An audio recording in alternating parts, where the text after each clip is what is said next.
going to a very different topic now.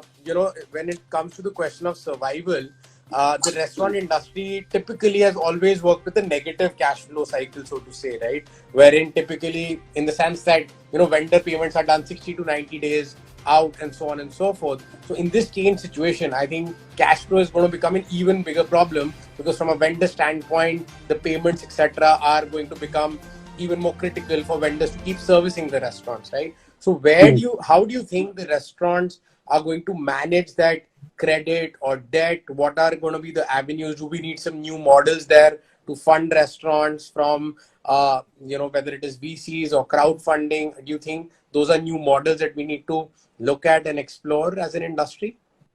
So crowdfunding could be a good idea for a few, but it cannot be an industry-wide idea. Right. One of the things that we have written to the Honorable Finance Minister is, making us, provide us with working capital availability at a better rate and without too much of a collateral. Because this is required to just kickstart your business. Understand, with the closure that we are going through now, all our resources are going into servicing people. As I said, the human issues, your employees and everything. Now, if you open after a month, you need capital to just restart your business, whether it is in terms of procuring raw material to marketing efforts. And how do you do that? Right. You need working capital, because in the current scenario, I don't think private equity is a great option. It's anyway the most expensive way to raise money. Right. So I think debt is the way to go for people who are not sitting with cash reserve. And I think that means I'm talking 99% of the restaurants. And going by that point, that human cost that you mentioned, I think that, over time, with all the, craze around with hygiene and what you mentioned in terms of ensuring that the cost of training the manpower and all of that is also going to go up, right? So does that mean that for a restaurateur who was operating with, let's say, 10 people, he needs to now figure out a way to operate with 7 people, because the cost of managing per person is actually going up in terms of training them, and your entire balance sheet is getting affected by that. So do you think that that is something that restaurateurs will need to manage and understand better? In any case, when you are looking at reduced businesses, numbers of employees will anyway drop down, whether it is in production, cleaning or service. Right. So that is anyway going to happen. The cost of training is not going to be so exorbitant that you will need to augment it by reducing people or defrayed against people. But I think what I am more worried about is there'll be a general downturn, there'll be general reduction in the number of people, simply because there is not enough work that's going to be left in the restaurants. Right. That's a big worry. Right. And are there any learnings that you're seeing from other countries who've already gone through this, especially China, which you think something that government will implement here? Like, one thing which I read is that they've mandated restaurants to be only 50% full, for example. So do you see those kinds of mandates coming from the government here in India as well, which the restaurants will have to manage with for at least for? We will happily welcome anything like that, because if we are guaranteed 50% of the people, that will not be a bad start from where we are. We were talking about getting 40% adventurous people back. 50% is not bad.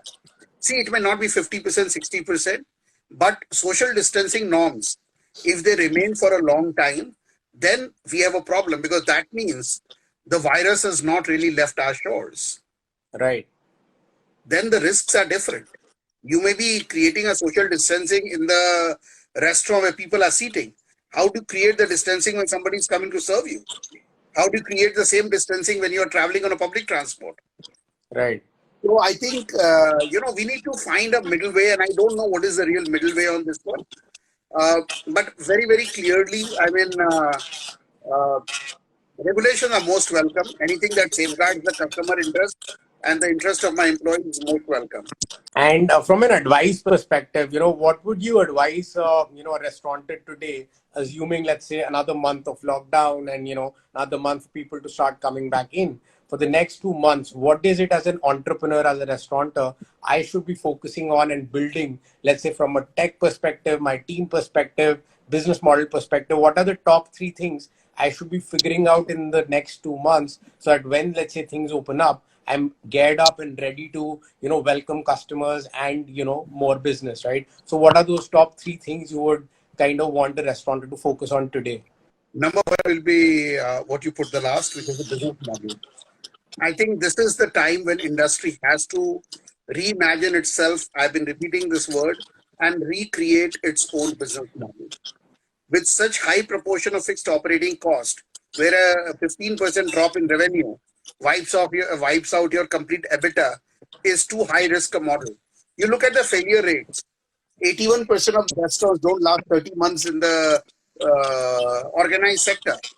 With that kind of mortality rate, this is anyway a very high risk business.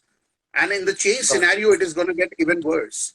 So I think that the first thing that I'll advise people is relook at what you're doing and don't look at it from your heart. Use your head to see what have I been doing and what is that I can afford to do. You may have lots of ideas, you may have lots of desires, you may have very good intents, but you need to back it up with your capability to do it. It's extremely, extremely important to do it. And that's number two. Number three, you start being, you need to become very frugal with your money. Save your money because you will need a lot of it to kickstart your business after the COVID scare is over. And not only to kickstart, to sustain the losses in the first few months after launch. So be frugal with money, do your financial planning, do your complete business plan overall, and think from your head whether it is worth you or worth your while or not. Correct. So one particular category which I'm very interested in is, typically your bars and microbreweries, etc. Right. So now when you think of a restaurant, there you can still manage, a 50% fill rate and social distancing. What do you think is really going to happen with that category of restaurants? Because, social distancing in that environment is practically going to be really hard. So do you think that is the worst hit category at this point of time? Every category is going to be badly hit for one reason or the other. If social distancing will hurt the nightclubs, bars, and breweries, the recession will hit the Swiss eating out. Everything will be hurt. So I think, yes, the bars will have a tougher time, but restaurants are not going to get it easy. And by the way, the business model of both is such that at 50% drop in revenue, both will suffer. Absolutely. Nobody can survive. It's not that one is going to be better than the other. Correct. In fact, bars can still cut the costs because they can choose to operate only on weekends, only for dinner, and save on many other costs. A restaurant cannot do that. So, like going on to, the looking at the future, right? The other day we were having a conversation and you mentioned a line. पुरानी शर्तों पे नए धंधे नहीं हो सकते. Correct. You can't. As I said, same thing. You have to rebuild your relationship with every stakeholder in the business. Right. Whether it is your landlord, whether it is your employees, whether it's the government, whether it is an aggregator friend like you. You need to re-look at your business and you have to look at it from the perspective that we need to save this business. We need to keep it safe. It's not about profiteering at all. Right. And if we don't do this, then one or the other will definitely fail. Because I'll tell you what will happen. If a landlord says, okay, fine, I'm not going to buzz down on my price, the guy will say, okay, I walk out. He may lose some money, he will get his deposit back. Then what happens to the landlord? In the current scenario where I think nobody is willing to put in any capital on a new project, you think he can afford to keep himself vacant for a year? It's going to hurt him badly. And same way with everyone. And if for example, you were talking a little while back about deliveries. If deliveries may things don't change, if the terms of engagement don't change, trust me, somebody else will come in. Because there is no point doing a business and incurring a loss in the today's time. And if you look at the delivery and restaurant business perspective, everybody is losing money. No, I was telling you about if you look at the delivery ecosystem, today the aggregators are losing money, restaurants are losing money, the government is losing money because year-round discount is making sure that the tax mop-up is low. So who is really benefiting in all this? If all enterprises have to lose money, then obviously there is something wrong that's going on, which needs to be corrected. And this is the kind of thought I would expect everyone else to come in with. In your pursuit to acquire little extra market share or build your enterprise value by a few more zeros, it is not prudent to kill an entire sector.